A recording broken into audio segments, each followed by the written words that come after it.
साथियों नमस्कार। मैं अपने YouTube चैनल आनंद लर्निंग जोन से आप सबों का हार्दिक स्वागत करता हूं। तो चलिए आज के क्वेश्चन का सेट लगाते हैं। तो पहला क्वेश्चन है, दिल्ली के किस सुल्तान ने सबसे अधिक नगरों का निर्माण किया था?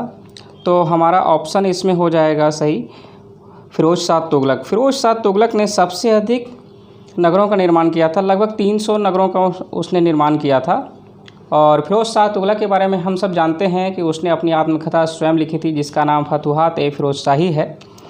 और उसने एक आयुर्वेदिक ग्रंथ का ये फ़ारसी में अनुवाद करवाया था जिसका नाम उसने दलायत-ए-फ़िरोज़ शाही रखा, और उस विद्वान का नाम जिसने इसे अनुवाद किया था उसका नाम अपाउद्दीन था।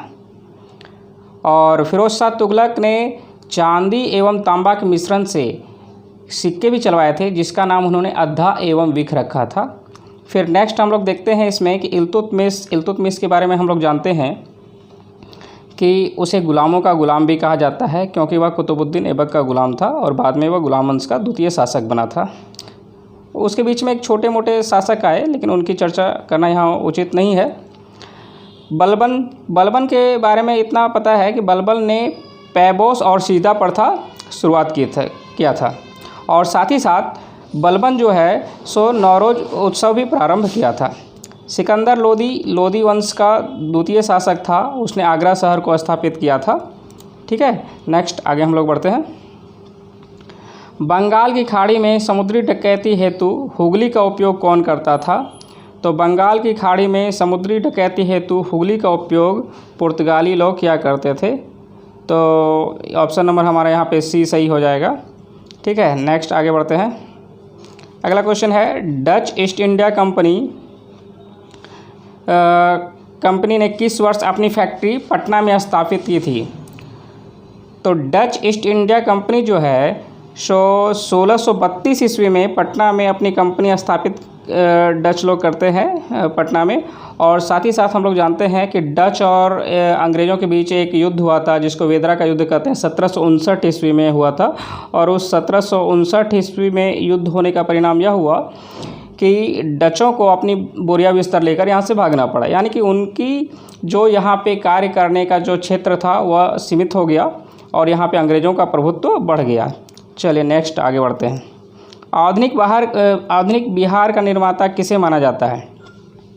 तो आधुनिक बिहार का निर्माता सच्चिदानंद सिन्हा को माना जाता है। वह एक प्रख्यात वकील, एक लेखक, बहुत बड़े विद्वान व्यक्ति थे।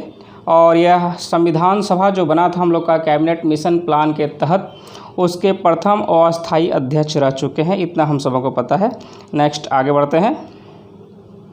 विश्व का पहला ऊँट अस्पताल किस शहर में है? तो विश्व का पहला ऊँट अस्पताल जो है सो दुबई में है। ठीक है, नेक्स्ट आगे बढ़ते हैं। बिहार राज्य पर्यटन विकास निगम की टैग लाइन क्या है?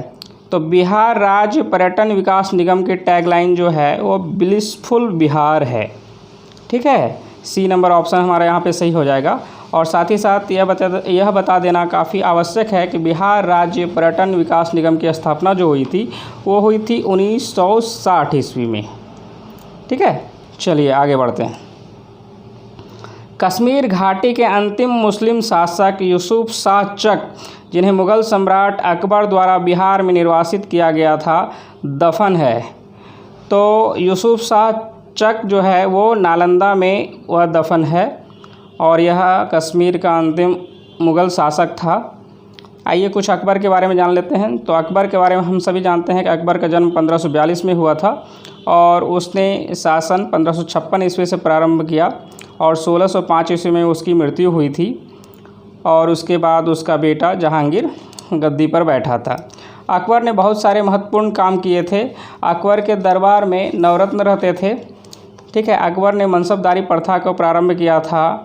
अकबर के समय में ही वो राजस्व प्राप्ति के लिए जब्ती प्रणाली की शुरुआत हुई थी। आइए अब हम लोग आगे बढ़ते हैं। नेक्स्ट क्वेश्चन है हम लोगों का, ये मैथ्स का क्वेश्चन है। 5 to the power x square plus 2x plus 7 is equal to 125 to the power 2x plus 1। तो आइए इसको हम लोग थोड़ा सॉल्व करते हैं। तो देखिए कैसे सॉल्व करते हैं हम लोग। तो ये हमारा जो है 5 to the power x square x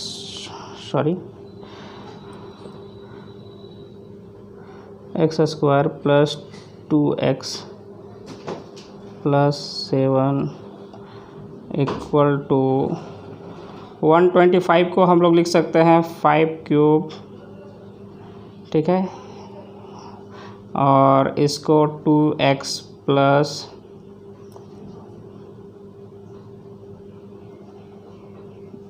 एक सेकंड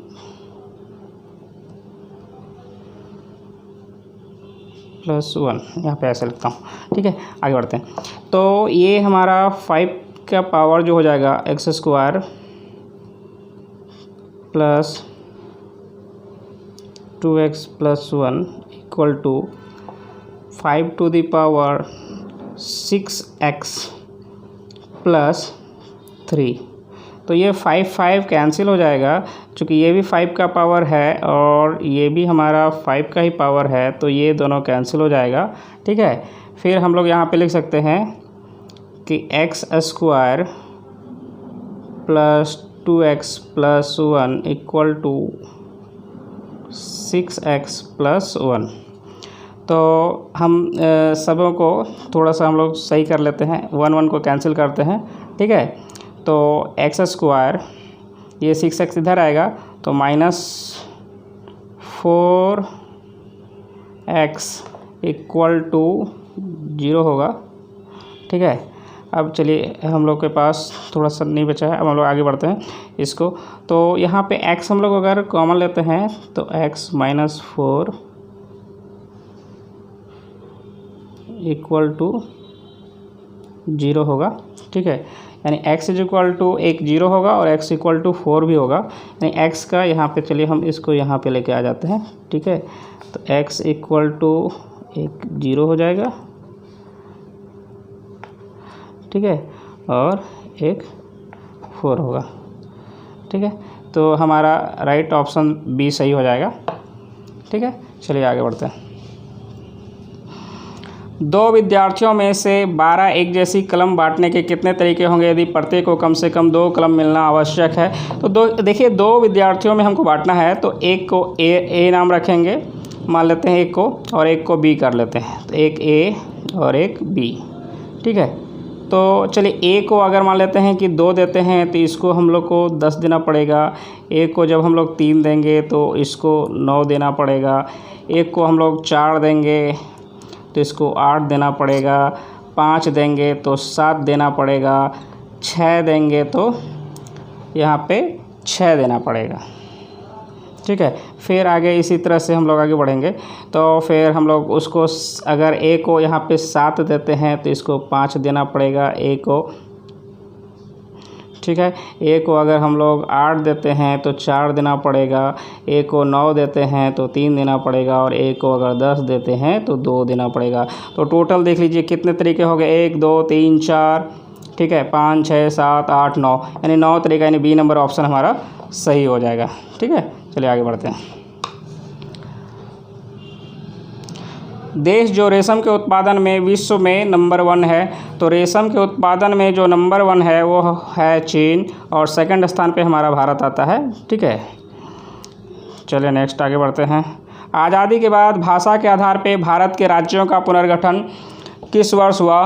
तो आज़ादी के बाद भाषा के आधार पे जो राज्यों का पुनर्गठन शुरू हुआ वो एक्चुअली 1956 में हुआ, ठीक है। फजल अली की अध्यक्षता में एक भाषाई पुनर्गठन आयोग बनाया गया था, और भाषा के आधार पे ये राज्य बनने वाला पहला जो राज्य था वो आंध्र प्रदेश था।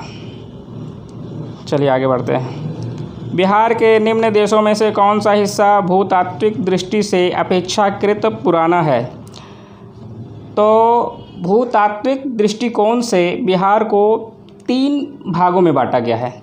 एक है उत्तर का पर्वतीय एवं तराई भाग, दूसरा है मध्य का विशाल मैदान, तथा तीसरा जो है दक्षिण का पहाड़ी किनारा।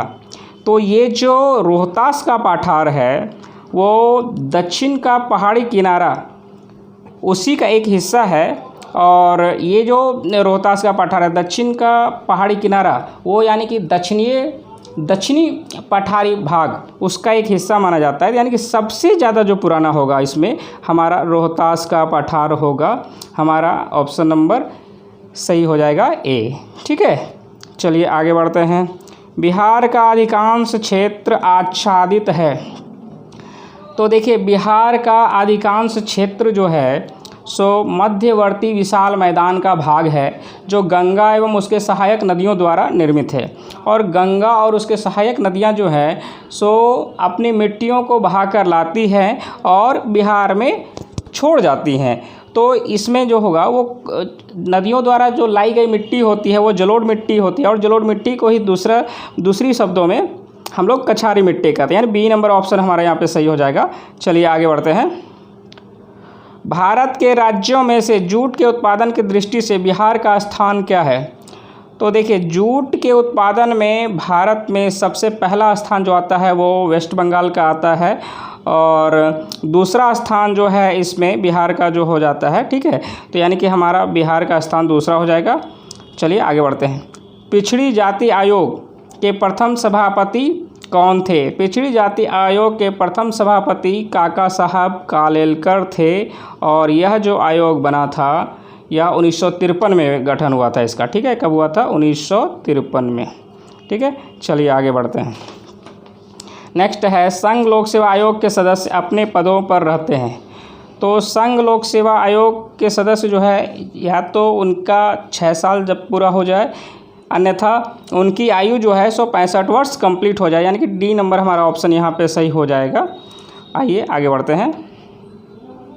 धन विधेयक के पारित होने में राज्यसभा अधिक से अधिक कितनी देरी कर सकती है? तो धन विधेयक के पारित होने में राज्यसभा अधिक से अधिक 14 दिन ही देर कर सकती है। यदि धन विधेयक राज्यसभा में जब भेजा जाता है तो वो उस धन विधेयक को राज्यसभा 14 दिनों से अधिक नहीं रोक सकती है। और हम सभी जानते हैं कि धन विधेयक की परिभाषा जो है सो 110 अनुच्छेद में उल्लेखित है। साथ ही साथ ये जो धन विधेयक है, धन विधेयक के बारे में अंतिम निर्णय करने का अधिकार केवल और केवल लोकसभा अध्यक्ष को है। लोकसभा अध्यक्ष ही किसी विधेयक को या तो वो धन विधेयक है या नहीं है इसके बारे में वो निर्णय करते हैं। चलिए नेक्स्ट आगे बढ़ते हैं। सुब्रमण्यम चंद्रशेखर को किस क्षेत्र में नोबेल पुरस्कार मिला?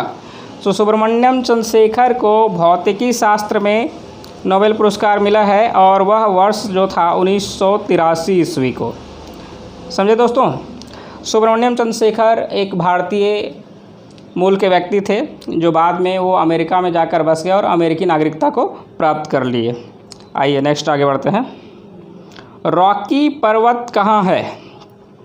रॉकी पर्वत जो है वो हमारा रॉकी पर्वत उत्तरी अमेरिका में है, और रॉकी पर्वत की सबसे जो ऊंची चोटी है वो एल्बर्ट कहलाता है। क्या कहलाता है? एल्बर्ट। ठीक है, सबसे ऊंची चोटी जो है सो एल्बर्ट कहलाता है रॉकी पर्वत की। और अगर हम बात कर लें कि उत्तरी अमेरिका की सबसे ऊंची चोटी, तो माउंट मैकिनले को हम लोग ये उत्तरी अमेरिका की सबसे ऊंची चोटी है। दक्षिणी अमेरिका की अगर सबसे ऊंची चोटी की बात करेंगे तो माउंट एकांकागुआ कहलाएगा, और यूरोप का अगर बात किया जाए तो एल्ब्रुस कहलाएगा, और ऑस्ट्रेलिया का अगर बात किया जाए सबसे ऊंची चोटी तो माउंट स्कोट्सकू कहा जाएगा। ये सब तो आप लोगों को पता भी होगा। चलिए आगे बढ़ते हैं। उगते हुए सूर्य की भूमि किसे कहते हैं? उगते हुए सूर्य की भूमि जो है सो जापान को कहा जाता है, और अगर यही क्वेश्चन रहता डूबते हुए सूर्य की भूमि किसे कहा जाता है तो हमारा आंसर ब्रिटेन होगा। और साथ ही साथ अगर ये क्वेश्चन रहता मध्य रात्रि के सूर्य की भूमि किसे कहा जाता है तो हमारा ऑप्शन नॉर्वे ए नंबर सही रहता। ठीक है दोस्तों, चलिए आगे बढ़ते हैं। वृंदावन गार्डन कहाँ पे है? वृंदावन गार्डन मैसूर में स्थित है, और साथ ही साथ मैसूर में जो CFTRI यानी central food technological research institute यानी केंद्रीय खाद्य प्रौद्योगिकी अनुसंधान संस्थान मैसूर में ही स्थित है। आइए आगे बढ़ते हैं। ब्रह्मपुत्र नदी की सहायक नदी इनमें से कौन नहीं है? तो ब्रह्मपुत्र नदी की सहायक नदी इसमें से कामेंग नहीं है। देखिए ब्रह्मपुत्र की सहायक नदियाँ बहुत सारी हैं। ब्रह्मपुत्र तिब्बत के मानसरोवर झील से निकलती है और उसे तिब्बत में सांगपो के नाम से जाना जाता है। अरुणाचल प्रदेश में जब यह प्रवेश करती है वहाँ इसका नाम बदलकर दिहांग हो जाता है, और जब यह असम में प्रवेश करती है तो वहाँ पे इसका नाम ब्रह्मपुत्र बन जाता है। और इसी क्रम में जब वह आती है तो कई सारी सहायक नदियाँ भारत में मिलती हैं इनसे, तो उसमें से हम कुछ देखना चाहते हैं तो हम लोग देख सकते हैं। मान लेते हैं ये ब्रह्मपुत्र नदी ऐसे करके आ रही है, ठीक है, ये उसका आने का ये डायरेक्शन है, ठीक है। तो हम लोग देखते हैं यहाँ से अगर इधर एक तिस्ता मिला, ठीक है, फिर इधर से मिल रहा है आपका मानस, ठीक है, फिर यहाँ से मिलेगा सुवनश्री, फिर यहाँ से इधर से मिल रहा है संकोश, ठीक है। अब ये सॉरी ये एरो उल्टा हो गया, ये संकोश, ठीक है। तो अब अगर ये सब जो मिला है ये सब हम लोग देख रहे हैं कि ये सब बाईं ओर से आकर मिला है, बाएं तट से। अगर दाईं तट की बात करेंगे हम लोग तो दाईं तट से दिवंग एक मिलेगा, ठीक है, फिर दाईं तट से आगे इधर लोहित मिलता है, फिर दाईं तट से आगे चल के धनश्री मिलता है, फिर दाईं तट से आगे चल के हमारा जिया बरेली मिलता है, फिर दाईं तट से आगे चल के हमारा पगला दिया मिलता है, फिर दाईं तट से आगे चल के हमारा पीठूमारी ये मिलता है। तो ये सबों को भी ध्यान में रखेंगे, ये सब कब कौन से तट पे कौन मिलता है ये मैंने आप लोगों को समझाने का प्रयास किया है। चलिए आगे बढ़ते हैं। गंधक सुगमता से घुल जाती है, तो गंधक सुगमता से पानी में घुल जाती है, राइट ऑप्शन हमारा ए होगा। नेक्स्ट आगे बढ़ते हैं। मानव की सबसे बड़ी और मजबूत हड्डी कौन सी होती है? तो देखिए मानव की सबसे बड़ी और मजबूत हड्डी जो होती है वो फीमर कहलाती है। ऑप्शन नंबर सी हमारा सही होगा। फीमर हमारे जांघ की हड्डी होती है, वो सबसे बड़ी हड्डी होती है। अगर यही क्वेश्चन रहता कि सबसे छोटी हड्डी कौन सी होती है तो वो हमारा कान की स्टेपिस हड्डी सबसे छोटी होती है। ठीक है दोस्तों, चलिए आगे बढ़ते हैं। मगध साम्राज्य की प्रारंभिक राजधानी कहाँ पे थी? मगध साम्राज्य की प्रारंभिक राजधानी राजगृह थी। ऑप्शन नंबर हमारा सी सही होगा। फिर राजगृह में जो राजधानी वो बिंबिसार ने बनाया था। बिंबिसार का पुत्र अजातशत्रु हुआ और फिर अजातशत्रु का पुत्र उदयन हुआ, उसने अपनी राजधानी को राजगृह से पाटलिपुत्र में स्थानांतरित किया था। चलिए आगे बढ़ते हैं। साइकिल के उत्पादन में कौन सा राज्य प्रथम है? तो साइकिल के उत्पादन में प्रथम राज्य जो है वो हमारा है हरियाणा। ठीक है, नेक्स्ट आगे बढ़ते हैं। एस्किमो कहाँ के खानाबदोश शिकारी हैं? तो एस्किमो जो है सो ग्रीनलैंड के खानाबदोश शिकारी हैं। हम सभी जानते हैं कि ग्रीनलैंड उत्तरी अक्षांश की ओर है और काफ़ी ठंडा प्रदेश है, तो वहाँ पे एस्किमो जो है सो बर्फ़ के बने घर में रहते हैं जिन्हें इग्लू कहा जाता है। और एक वहाँ पे एक जानवर पाया जाता है, कुत्ते की टाइप का होता है, कुत्ता से थोड़ा सा बड़ा होता है, जिसको रेंडियर कहते हैं, और उसकी मदद से एक स्लेज गाड़ी में वो लोग यात्रा करते हैं। ठीक है, और साथ ही साथ वो अपने शिकार करने के लिए एक हार्पून नाम का हड्डियों से बना अस्त्र बनाते हैं और उसी की मदद से वो शिकार किया करते थे। तो ये कुल हो गया हम लोगों का एस्किमो के बारे में जानकारी। आइए आगे बढ़ते हैं। तांबे के उत्पादन के लिए कौन सी जगह प्रसिद्ध है? तो तांबे के उत्पादन के लिए हमारे ऑप्शन के अनुसार वो खेतड़ी नाम का जगह प्रसिद्ध है जो कि राजस्थान में पाया जाता है। जादूगोड़ा यूरेनियम के लिए प्रसिद्ध है जो कि झारखंड में पाया जाता है। ठीक है, चलिए आगे बढ़ते हैं। लोकसभा में राष्ट्रपति द्वारा मनोनीत किए जाने वाले एंग्लो इंडियन समुदाय की अधिकतम संख्या है। तो लोकसभा में जो एंग्लो इंडियन समुदाय की अगर पर्याप्त प्रतिनिधित्व नहीं होती है तो हमारे राष्ट्रपति अधिकतम 2 एंग्लो इंडियन को मनोनीत करते हैं। तो ये हमारा ऑप्शन ए हो जाएगा। और ये जो मनोनयन होता है आंग्ल भारतीय का वो आर्टिकल 331 के तहत होता है, यानी कि 331 अनुच्छेद 331 के तहत होता है। अगर अनुच्छेद 330 की बात करें तो वो लोकसभा में अनुसूचित जाति और जनजाति के आरक्षण की व्यवस्था करता है। अगर यही बात अगर विधानसभा के केस में की जाए तो अनुच्छेद 333 ऐसा अनुच्छेद है जो विधानसभा में आंग्ल भारतीय समुदाय के आरक्षण की व्यवस्था करता है। और 332 अनुच्छेद अगर बात करें तो विधानसभा में अनुसूचित जाति और जनजाति के आरक्षण की व्यवस्था करता है। तो आई होप आप लोगों को क्लियर हो गया होगा। चलिए आगे बढ़ते हैं। मनुष्य में सामान्य शरीर का ताप क्या होता है? तो मनुष्य में सामान्य शरीर का जो ताप होता है वो 98.4 डिग्री फ़ारेनहाइट होता है। ऑप्शन नंबर बी हमारा यहाँ पे सही है।